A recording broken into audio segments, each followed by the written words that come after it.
মহাগ্রন্থ কোরআনুল কারীমের 114টি সূরার মধ্য থেকে আমি একখানা সুপরিচিত একটা সূরা তেলাওয়াত করেছি।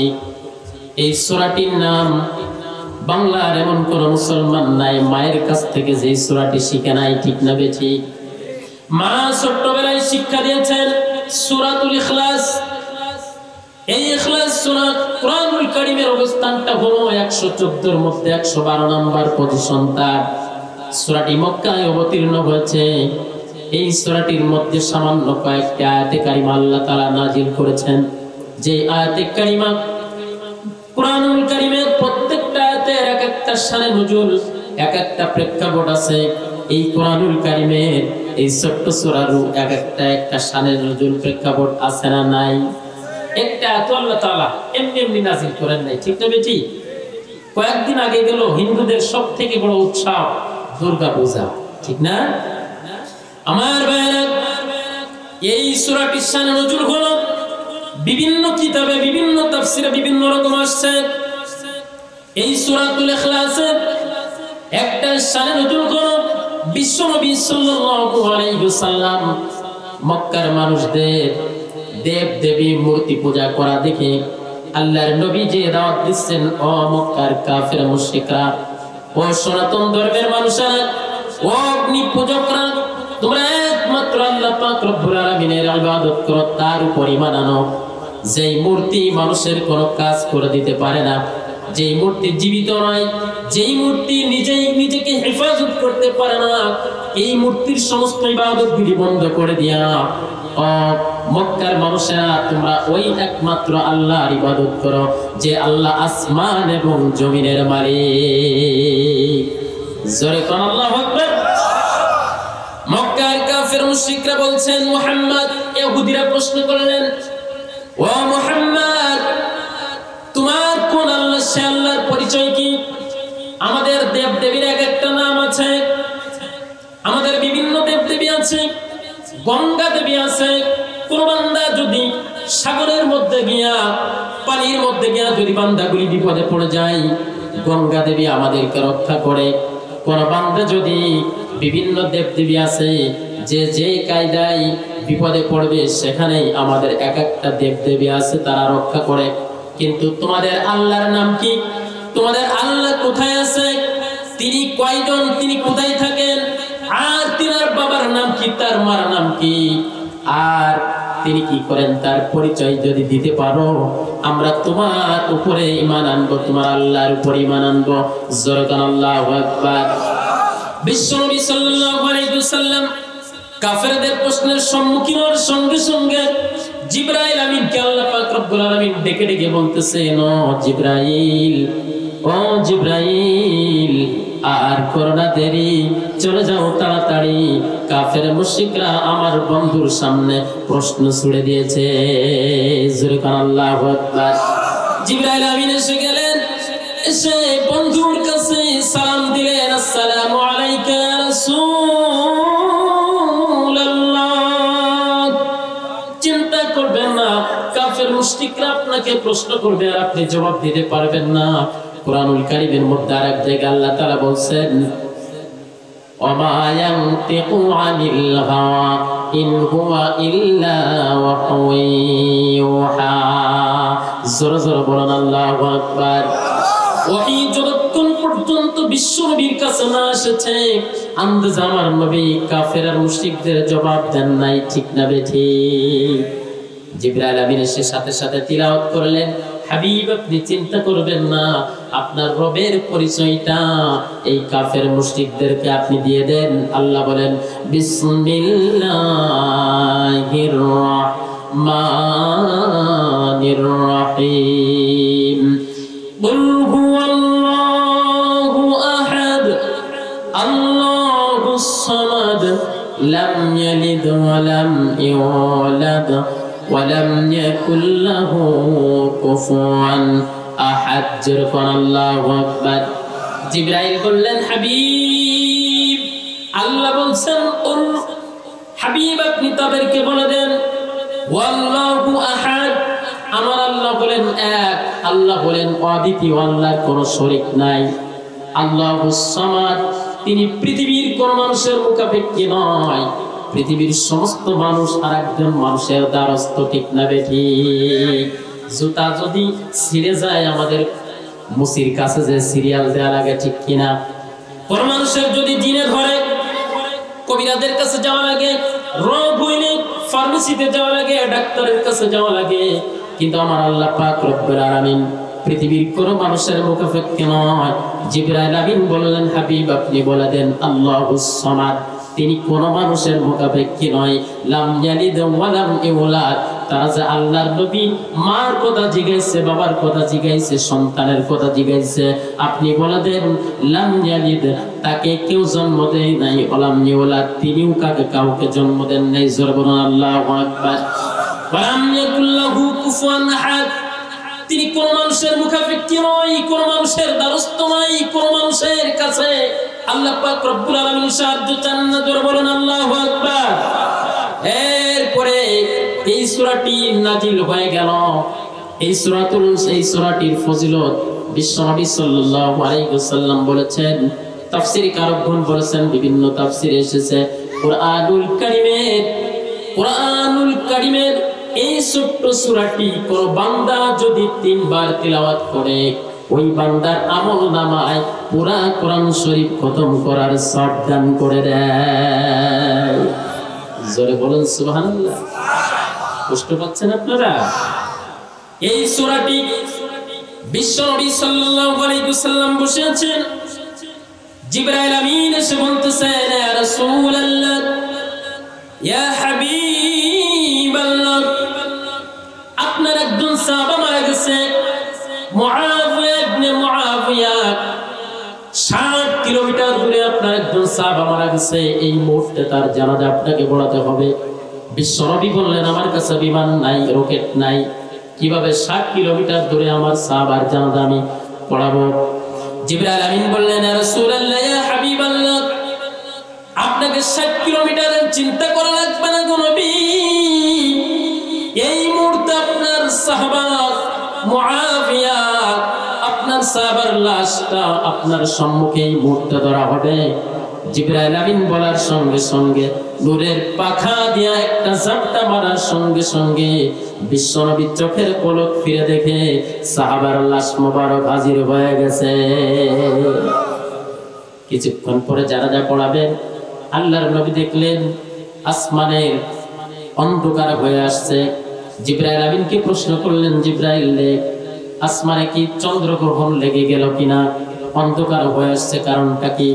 জিবরাইল আমিন বললেন, ইয়া রাসূলুল্লাহ, ইয়া হাবিবাল্লাহ, অন্ধকার নয়, চন্দ্রগ্রহণ, সূর্যগ্রহণ লাগে নাই।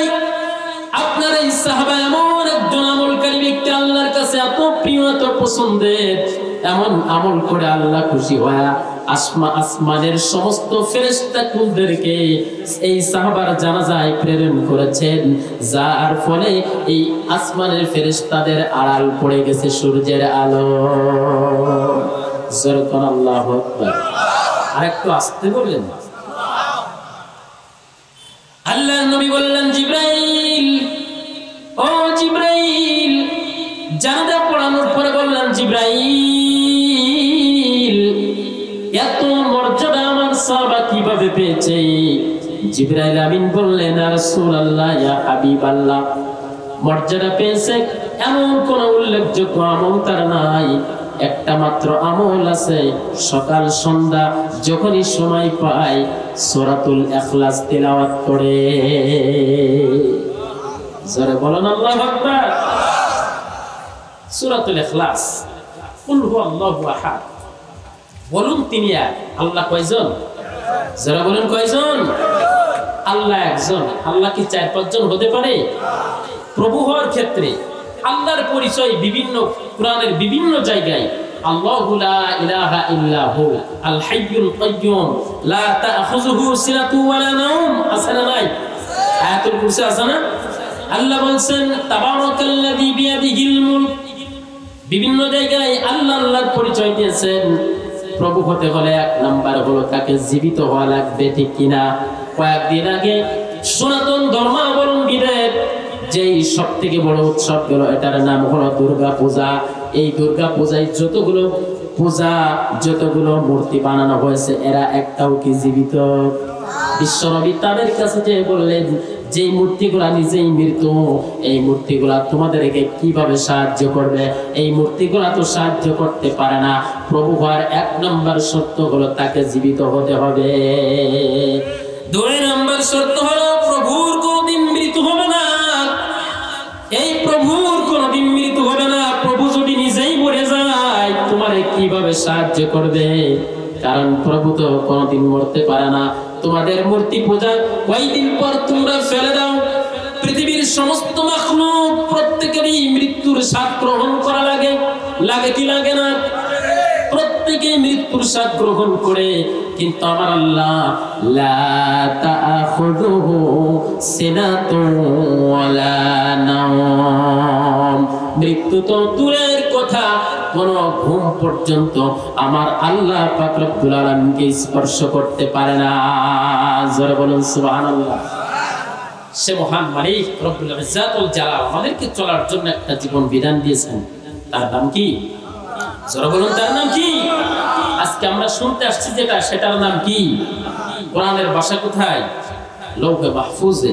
কোরআন হীরা গুহায় নাজিল হয়েছে। বিশ্ব নবীর উপরে পৃথিবীতে এমন কোন কিতাব নাই যে একজন ব্যক্তি মুখস্থ করে অন্তরে রেখে দিবে, সেখান থেকে ধরলে পারবে, এমন কোন কিতাব আছে?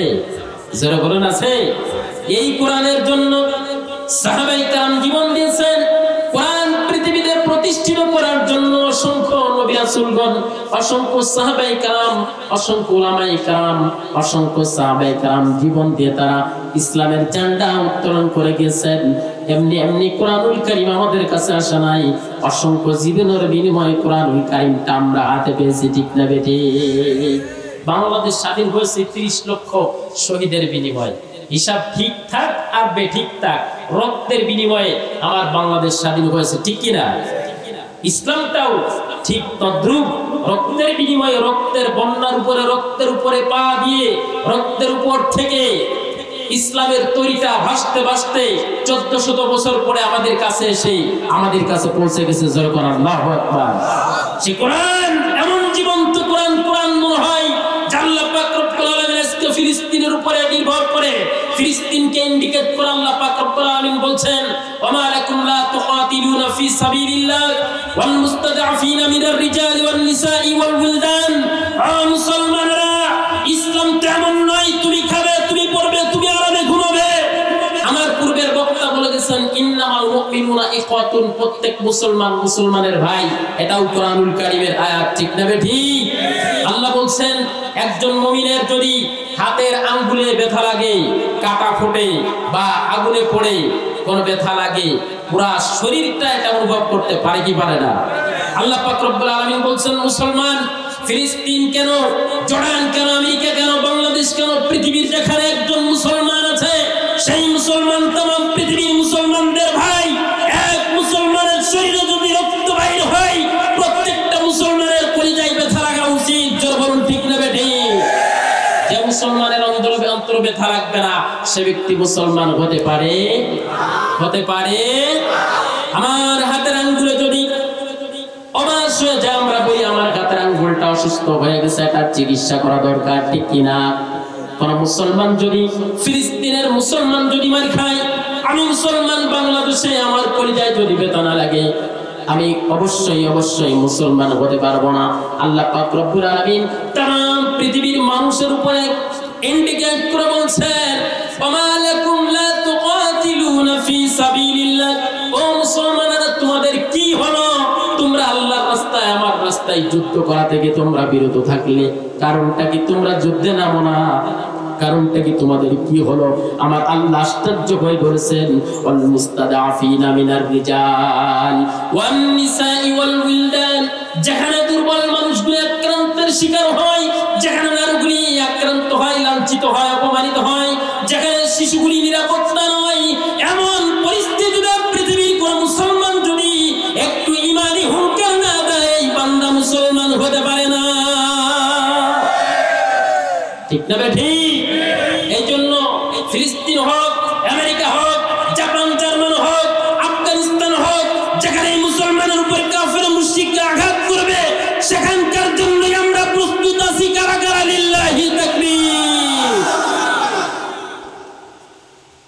চল তোরা সামনে চল, লিল্লাহি তাকবীর, লিল্লাহি তাকবীর, দিন ইসলাম, দিন ইসলাম, লিল্লাহি তাকবীর।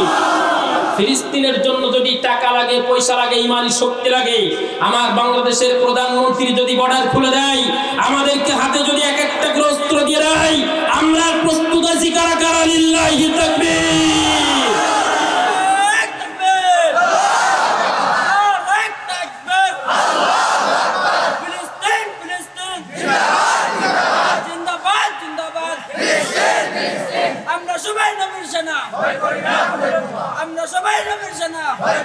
মাশাআল্লাহ, মাশাআল্লাহ। প্রস্তুত আছি তো ইনশাআল্লাহ? ইনশাআল্লাহ। আল্লাহ আমাদের তৌফিক দান করুন। কারণ আমাদের কাফের আর মুশরিকদের পিছনে কোনো শক্তি নাই, আমাদের শক্তি আছে যিনি, তিনি কে? ওয়াকানা হাক্কান আলাইনা নাসরুল মুমিনিন। মুমিন যারা হবে, ইসলামের জন্য যারা অগ্রসর হবে, নাসরুল মুমিনিন, মুমিনদের সাহায্য করার জন্য যিনি আছেন, তিনার নাম কি? যারা বলেন তিনার নাম কি? আল্লাহ বদরের ময়দানে আমাদেরকে সাহায্য করেছেন, ঠিক না বেঠিক?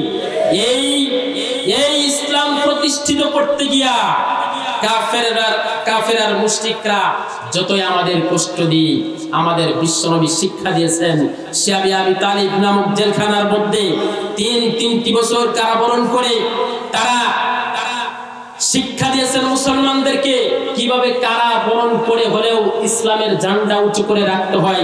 শিক্ষা দিয়েছেন যিনি, তিনি কে? আমার নবী মুহাম্মদুর রাসূলুল্লাহ। মদিনার কামলিওয়ালা শিক্ষা দিয়েছেন, যেরকম আল্লাহু আকবার, আরো যেরকম আল্লাহু আকবার। এই ইসলামের ঝান্ডা উড্ডয়ন করতে গিয়ে আমাদের ইমাম, হানাফি মাযহাবের ইমাম আবু হানিফা রাহমাতুল্লাহি আলাইহি কারাগারের মধ্যে ইন্তেকাল করেছেন। ইসলামের ঝান্ডা উঁচু করে রাখতে গিয়ে, ইসলামের পতাকা উড়াইতে গিয়ে, ইসলামকে টিকে রাখতে গিয়ে ওমর ফারুক রাদিয়াল্লাহু তাআলা বিশ্বনবীর দ্বিতীয় খলিফা, যাকে আল্লাহ রাসূল বলছেন, লাউ কানা নাবিয়্যাম মিন বা'দি লাকানা উমর, আমার পরে কোন ব্যক্তি যদি নবী হতো অবশ্যই ওমর নবী হয়ে যেত। আবুল ফিরোজের তীরের আঘাতে আল্লাহর নবীর কলিজার টুকরা সাহাবা ইন্তেকাল করেছেন। ইসলামের জন্য হযরত উসমান ইন্তেকাল করেছেন। অসংখ্য সাহাবায়ে কেরাম নতুন স্ত্রী ঘরে রেখে যুদ্ধের ময়দানে জীবন দিয়েছেন, ঠিক না বেঠিক? যারা বলেন ঠিক না বেঠিক? আমাদের জীবনটা আমরা উৎসর্গ করতে চাই একমাত্র আল্লাহর জন্য, ঠিক কি না? আল্লাহ তুমি কবুল করো, যারা বলেন আমিন। আমার ভাইয়েরা, আমার বন্ধুগণ, বিশ্বনবী সাল্লাল্লাহু আলাইহি ওয়াসাল্লামের অসংখ্য সাহাবায়ে কেরাম যারা ছিলেন, তারা হলেন মক্কার সাহাবা, মদিনার সাহাবা, আনসার এবং মুহাজির। প্রত্যেকেই আমাদের জন্য হলো এক একটা মডেল, ঠিক না বেঠিক? পৃথিবীর কোনো মানুষ আমাদের মডেল হতে পারে না। আওয়ামী লীগের কোন নেতা আমাদের মডেল হতে পারে না, বিএনপির কোন নেতা আমাদের মডেল হতে পারে না, পৃথিবীর কোন রাজনৈতিক দলের নেতা নেত্রীগুলো আমাদের মডেল হতে পারে না। আমাদের মডেল যিনি, তিনি মদিনার কামলিওয়ালা, যখন আল্লাহু আকবার। আমাদের মডেল হলো সাহাবায়ে কেরাম, আমাদের মডেল হলো তাবেঈন, তাবেঈন। আর আমাদের কিতাব হলো আল্লাহর কোরআনুল কারীম, যারা বলেন আল্লাহু আকবার। আমার ভাইয়েরা, ইসলামের জন্য যারা কুরবানি দিবে, আল্লাহ পাক রব্বুল আলামিন বলেন, এই পারে হলো দুনিয়া আর ওপারে পার হয়ে যাবে, সেকেন্ডের মধ্যে জান্নাতে প্রবেশ করবে। নবীদের একজন সাহাবা, টাকা থাকলেই আল্লাহর কাছে প্রিয় হওয়া যায় না, শক্তি থাকলেই আল্লাহর কাছে প্রিয় হওয়া যায় না, চেয়ার থাকলে আল্লাহর কাছে প্রিয় হওয়া যায় না। আল্লাহর কাছে প্রিয় হইতে হলে বান্দার দুইটা কাজ করা লাগে। কয়টা কাজ করা লাগে? আল্লাহ তাআলা বলেন, ফামান কানা ইয়ারজু লিকা রাব্বিহি ফালইআমাল আমালান সালিহা ওয়ালা ইউশরিক বিইবাদাতি রাব্বিহি আহাদা। জোরকান আল্লাহ পাক রব্বুল আলামিন বলেন, বান্দা যদি আমার সাথে জান্নাতের মধ্যে আমার সাথে যদি সাক্ষাৎ করতে চাও, ফামান কানা ইয়ারজু লিকা রাব্বি, রবের সাথে যদি মোলাকাত করতে চাও, বান্দা দুইটা কাজ করবে। কর্মসূচি হলো দুইটা। একটা হলো ফামান কানা ইয়ারজু লিকা রাব্বিহি ফালইআমাল আমালান সালিহা, ভালো ভালো কাজ করতে হবে। কি কাজ করতে হবে? ভালো কাজ করতে হবে। ওয়ালা ইউশরিক বিইবাদাতি রাব্বিহি আহাদা, আমার মালিক মালিকের কোনো শরীক নয়, পৃথিবীর কোনো মানুষ আমার মনিব হতে পারে না, আমার একমাত্র আল্লাহ। আল্লাহ আমার রিজিক দাতা, আল্লাহ আমার পালন কর্তা, আল্লাহ আমার হায়াত দাতা, সব কিছু করেন যিনি, তিনি এক। এই আল্লাহর সাথে কোনো বান্দা যদি মানুষকে শরীক করে, কোনো কিছু শরীক করে, আল্লাহ পাক রব্বুল আলামিন বলছেন সমস্ত গুনাহ মাফ করে দেব, কিন্তু শিরকের গুনাহ মাফ করব না। বিশ্বনবীর সাহাবা হযরত বিলাল আফ্রিকার মানুষ ছিলেন, চেহারা সুন্দর ছিল না, তিনি আমাদেরকে শিক্ষা দিয়ে গেছেন, ও দুনিয়ার মুসলমান, কালো হইলেও ঈমান আনা যায়, কালো হইলেও আল্লাহর প্রিয় হওয়া যায়, কিন্তু সুন্দর চেহারা, সুঠাম দেহ, টাকা পয়সার চেহারা থাকলে আল্লাহর কাছে প্রিয় হওয়া যায় না। ঠিক না বেঠিক? হযরত বিলাল রাদিয়াল্লাহু তাআলা আনহু কি আল্লাহর নবীর সাহাবা, চেহারা সুন্দর ছিল না, সুন্দর মানুষ। এই বিলাল রাদিয়াল্লাহু তাআলা আনহুকে উমাইয়া একটা কারণে, দ্বিতীয় কোনো কারণ না, একটা মাত্র কারণ, তিনার মুখে ওই যে সূরা ইখলাসের প্রথম বাক্য আহাদ, তিনি আহাদ আহাদ বলতেন, ওই আল্লাহ পাক রব্বুল আলামিনের নাম বলতেন। উমাইয়া বলতেন, ও বিলাল, ও বিলাল, তোমার এই নামটা যদি তোমার মুখে উচ্চারণ হতে থাকে, আমি উমাইয়া তোমাকে এমন কষ্ট দিব, কষ্ট দিতে দিতে দুনিয়া থেকে তোমাকে বিদায় করে দিব। বিলাল রে, ওই আহাদ নামটা আর মুখে আনতে পারবে না। জোর বলুন নাউজুবিল্লাহ। বিলাল আহাদ আহাদ বলে আল্লাহর নাম বলে। উমাইয়া এবার কি করলেন, ওনার দলবলদেরকে বললেন, বিলালকে এবার বালুর উপরে, তপ্ত বালুর উপরে শোয়াই দাও। বালুর উপরে শোয়াই দিলেন, বুকের উপরে একটা বড় পাথর চাপা দিলেন। হযরত আবু বকর সিদ্দিক রাদিয়াল্লাহু তাআলা আনহু পথ দিয়ে যাচ্ছিলেন, হঠাৎ করে দেখলেন বিলাল একজন কালো মানুষ, আফ্রিকার মানুষ, তার বুকের উপরে পাথর চাপা দেয়া, উত্তপ্ত বালুর উপরে শোয়াই দেয়া। হযরত আবু বকর বলছেন, উমাইয়া, এই বান্দাটাকে এত কষ্ট দিচ্ছ, কারণটা কি, অপরাধটা কি? হযরত আবু বকরকে জবাব দিলেন, আবু বকর, একমাত্র আমাদের দেব দেবীর বিরুদ্ধে, আমাদের বাপ দাদার ধর্মের বিরুদ্ধে আহাদ আহাদ বলে আল্লাহর নাম বলে, এই নামটা ও তো আমার গোলাম, আমি ওকে নিষেধ করেছি কিন্তু শোনে না, এই জন্য আমি এই শাস্তি দিচ্ছি। হযরত বিলাল বললেন, তোমার এই গোলামটাকে কি আমার কাছে বিক্রয় করে দিবা? বলতেছেন, দাম কত দিবা? হযরত বিলাল বললেন, ও হযরত আবু বকর বললেন, উমাইয়া, দাম কত নিবা? আমার পকেটে তো 6 টাকা আছে, 6 দিরহাম। কয় দিরহাম? যারা বলেন কয় দিরহাম? 6 দিরহাম আছে উমাইয়া। উমাইয়া বলতেছেন, এমন এক ওয়াকিজু মানুষ, যার চেহারা সুন্দর নাই, কাজের অভিজ্ঞতা নাই, যোগ্যতা নাই, শুধু একটা যোগ্যতা আছে, কণ্ঠে শুধু আহাদ আহাদ বলে, এমন মানুষকে আমি 6 টাকা তো মেলা টাকা মনে করি, নিয়ে যাও রে বিলাল, আমি এই ব্যক্তিকে, গোলামকে বিক্রয় করে দিলাম। জোর বলুন আল্লাহু আকবার। এবার হযরত আবু বকর নিয়ে গেলেন, হযরত বিলালকে নিয়ে যাওয়ার পরে আজাদ করে দিলেন, মুক্ত করে দিলেন। মুক্ত করে দেওয়ার সঙ্গে সঙ্গে বিশ্বনবী কিছুদিন পরে আজান যখন সূচনা শুরু হয়ে গেল, মানুষকে নামাজের জন্য ডাকার জন্য আজানের প্রবর্তন যখন শুরু হয়ে গেল, আজানের প্রচলন যখন শুরু হলো, বিশ্বনবী সাল্লাল্লাহু আলাইহি ওয়াসাল্লাম ওই 6 টাকার গোলামটিকে ইসলামের প্রথম মুয়াজ্জিন হিসাবে নিযুক্ত করে দিলেন। আমরা তো বর্তমান বাংলাদেশে ইমাম আর মুয়াজ্জিনদেরকে ঝাড়ুদার থেকেও কম মূল্যায়ন করি, ঠিক কিনা? মুয়াজ্জিনের দাম আছে না নাই? সহিহ হাদিসের বর্ণনা, কোন বান্দা যদি ইখলাসের সাথে 7 বছর মসজিদের মুয়াজ্জিন করে, ওই ব্যক্তির উপরে জান্নাত ওয়াজিব হয়ে যায়। কোন ব্যক্তি যদি 12টি বছর বিনা পারিশ্রমিকে, লোভ লালসা ছাড়া যদি 12টি বছর আল্লাহর ঘর মসজিদে আযান দেয়, মানুষকে ডাকে, আল্লাহ পাক রব্বুল আলামিন ওই বান্দার মৃত্যু ব্যতীত জান্নাতে যাওয়ার জন্য দ্বিতীয় কোনো বাধা রাখে না। জোরে করে আল্লাহু আকবার। আর জোরে বলুন আল্লাহু আকবার। এই বিলাল ইসলামের মুয়াজ্জিন নিযুক্ত হলেন। এই বিলালের অন্তরে বিশ্বনবীর এমন ভালোবাসা, এমন মহব্বত ছিল, যে কারণে বিলাল রাদিয়াল্লাহু তাআলা আনহু সম্পর্কে আল্লাহর নবী বলেন, মিরাজ থেকে ফিরে এসে, বিলাল রে, আরশ আজিমের উপরে তোমার পায়ের ধ্বনি আমি শুনতে পেয়েছি। জোরে করে আল্লাহু আকবার। এই বিলাল রাদিয়াল্লাহু তাআলা আনহু বিশ্বনবীর এমন আশিক ছিলেন, কিন্তু আমরা এত সুন্দর মানুষ, এত সুন্দর খাই, এত সুন্দর পড়ি, এত দাপট, এত পোশাক, এত হিম্মত, এত শক্তি, এত জনসমর্থন থাকা সত্ত্বেও কিন্তু একটি বারের জন্য বিশ্বনবীর মহব্বতের কোন বহিঃপ্রকাশ আমরা করতে পারি না, ঠিক কিনা? কিন্তু সাহাবাই কেরামের কুরবানিটা কেমন ছিল? ইসলামের জন্য টাকাকে তারা টাকা মনে করে না, জীবনকে তারা জীবন মনে করে নাই, যার বদৌলতে 1400 বছর পরে আজকে আপনারা কোরআন শোনার জন্য এমন একটা পরিবেশ পেয়েছেন, ঠিক না বেঠি? জনগণ ঠিক কিনা?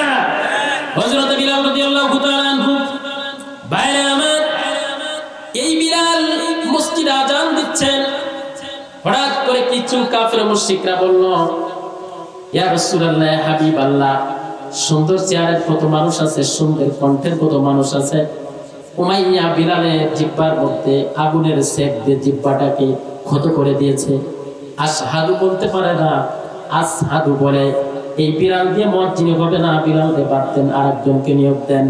নিয়োগ দিলেন আরেকজন, আমি সংক্ষেপে বলতেছি মুসলমান, আরেকজনকে নিয়োগ দিলেন, আযান দিলেন মধুর কণ্ঠে, 2-3 ঘন্টা হয়ে যায়, যখন ফজর হয় না, জিবরাইল আমিন এসে বলছেন, ইয়া রাসূলুল্লাহ, ইয়া হাবিবাল্লাহ, মক্কার জমিনে আজকে কি আযান হবে না? বিশ্বনবী মদিনার মসজিদে কি আজকে আযান হবে না? আল্লাহর নবী বললেন, কি বলো জিবরাইল, 4-5 ঘন্টা আগে তো আযান হয়ে গেছে। জিবরাইল আমিন বললেন, কি আযান দিয়েছে? আজকে তো আরশে আজিমে আল্লাহর এই মদিনার মসজিদ থেকে আযান পৌঁছায় নাই। এবার বিশ্বনবী বললেন, নতুন মসজিদ চমৎকার কণ্ঠে, সুললিত কণ্ঠে আজকে আযান দিয়েছে জিবরাইল। এবার জিবরাইল আল্লাহর কাছে ফিরে গেলেন, মাবুদ, আযান হয়েছে কিন্তু সুবহে সাদিক হয় না, কারণটা কি? আল্লাহ বললেন, জিবরাইল রে, আমার বেলাল গভীর রজনীতে বিশ্বনবীর কদম থেকে সরে যাওয়ার পরে যেটা দোয়া করেছিল, আমার কাছে দোয়া করেছে, বিলাল যে কষ্ট পেয়েছে, কষ্টটা আমি পেয়েছি। কিয়ামত পর্যন্ত যদি আযান না দেয় বিলাল, তাহলে মক্কার জমিনে আর কোনো দিন সুবহে সাদিক হবে না।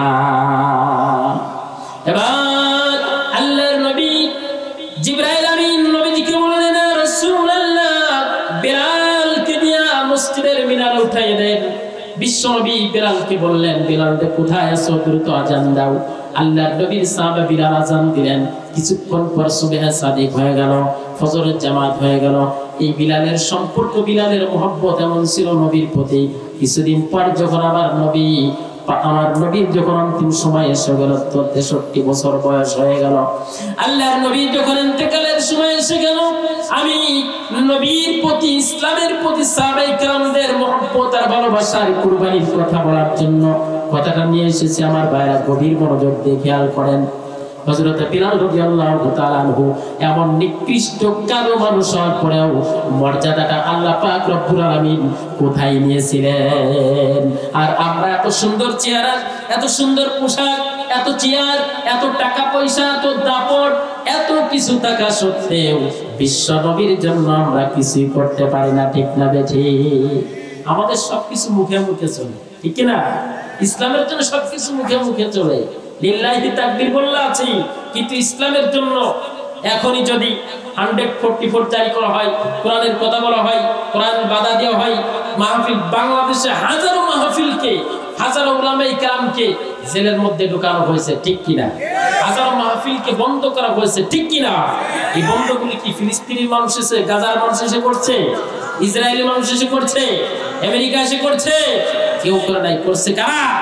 মুসলমানেরা করছে। কারণ আমাদের ঈমানি চেতনা বিভিন্ন জায়গায় আমরা বিক্রি হয়ে গেছি। কেউ বিক্রি হয়েছে আওয়ামী লীগের কাছে, কেউ বিক্রি হয়েছে বিএনপির কাছে, কেউ বিক্রি হয়েছে জামাতের কাছে, কেউ বিক্রি হয়েছে জাসদের কাছে, কেউ বিক্রি হয়েছে চরমনাইয়ের কাছে, কেউ বিক্রি হয়েছে রসুলপুরের কাছে, কেউ বিক্রি হয়েছে ফুরপুরের কাছে, কেউ বিক্রি হয়েছে আক্রোশীর কাছে। বিভিন্ন জায়গায় বিক্রয় হওয়ার কারণে মুসলমান একতাবদ্ধভাবে আমার দেশের মুসলমানের উপরে নির্যাতন চলে। কোরআনের মাহফিল বন্ধ করা হয়, কাফের মুশরিকরা আমাদের উপর আঙ্গুল উঠায়। যারা বলুন ঠিক না বেঠি? অথচ আল্লাহ কোরআনে বলছেন, ওয়াতাসিমু বিহাবলিল্লাহি জামিআ ওয়া লা তাফাররাকু। মুসলমানেরা তোমরা এক কাতারে চলে আসো, সব বাদ দিয়ে দাও, মৌলিক বিষয়গুলিতে এক কাতারে চলে আসো। যদি না আসো, কাফের আর মুশরিকদের হাতে তোমরা মার খেয়ে জীবনটাও চলে যাবে, ইসলামটাও নিভে যাবে, ঠিক না বেঠি? আর কাফের আর সাহাবায়ে কেরাম আল্লাহর নবী সাহাবায়ে কেরাম জীবনে কোনোদিন বিশ্ব নবী কালেমা গ্রহণ করার সঙ্গে সঙ্গে আর কোনো কিছুই তারা বুঝতো না, শুধু বুঝতো আল্লাহর কোরআন, আল্লাহর নবীজিকে। জোরে বলুন আল্লাহু আকবার। আমার ভাইরা, হযরত বিলাল রাদিয়াল্লাহু তাআলা আনহু আল্লাহর নবী যখন ইন্তেকাল করলেন, চমৎকার একটা কাহিনী। বিলালের কত মহব্বত ছিল। বিশ্ব নবীর ইন্তেকালের সঙ্গে সঙ্গে হযরত বিলাল কিছুক্ষণ পরে ছোট্ট একটা টুপলা বেঁধে কাপড় চুপড় নিয়ে বিলাল রাদিয়াল্লাহু তাআলা আনহু মক্কা মদিনা থেকে বাইরে হয়ে যাচ্ছে। হযরত ওমর বলতেছে, বিলাল কই যাও? মাথায় কি? বলতেছে, আমার কাপড় চুপড় আছে, কিছু কাপড় চুপড় নিয়ে আমি বাইরে হয়ে যাচ্ছি, আর মদিনায় থাকবো না, আর মদিনায় থাকবো না। বিলাল বলতেছে, আমি মদিনাতে আর কোনোদিন আযান দিব না। হযরত আবু বকর বলতেছেন, বিলাল তুমি কোথায় যাও? হযরত আবু বকরের জবাবে তাই বললেন। আবু বকর বললেন, বিলাল রে, আমরা কি নবীজিকে মহব্বত করি না? তুমি কি একাই নবীজিকে ভালোবাসো? জোরে কোন আল্লাহু আকবার। বিলাল বললেন, আবু বকর, ইসলাম গ্রহণ করতে গিয়ে আমার বিভিন্ন জায়গায় আগুনের সেক দেওয়া হয়েছে, উত্তপ্ত বালুর উপরে আমাকে শুয়াই দেওয়া হয়েছে, এরপরে বালুর উপরে মক্কা মদিনার বিভিন্ন জায়গায় আমাকে টেনে গেছে, আমাকে কষ্ট দেওয়া হয়েছে। আবু বকর, বিশ্ব নবীর চেহারাটা এক নজর দেখার পরে বিগত দিনের সব কষ্টগুলি আমি ভুলে গিয়েছিলাম। সেই নবী যখন মক্কার মদিনার জমিনে নাই, আমি আজান দিলে নবীজি নামাজে আসতো, আজকের থেকে আজান দিলে যখন আমার নবী নামাজে আসবে না রে আবু বকর, তোমরা সবাই সহ্য করতে পারো, আমি বেলাল আমার হৃদয়টাকে বুঝাইতে পারি না, আর মদিনায় থাকবো না, মদিনার বাইরে। হযরত বিলাল চলে গেলেন, সিরিয়ার দামেস্কে চলে গেলেন। 6 মাস অতিবাহিত হয়ে যাচ্ছে, বিলাল আর কোনোদিন মদিনায় আসে না। জোরে কোন আল্লাহু আকবার। হে রাসূল, তোমায় ভালোবাসি অন্তর শুধু মুখে নয়, জান্নাতের আশায় নয় হে রাসূল, জাহান্নাম কেউ ডরি না। জোরে বলুন ঠিক কিনা? হে রাসূল, তোমায় ভালোবাসি অন্তর শুধু মুখে নয়, জান্নাতের আশায় নয় হে রাসূল, জাহান্নাম কেউ ডরি না। তোমায় পাবার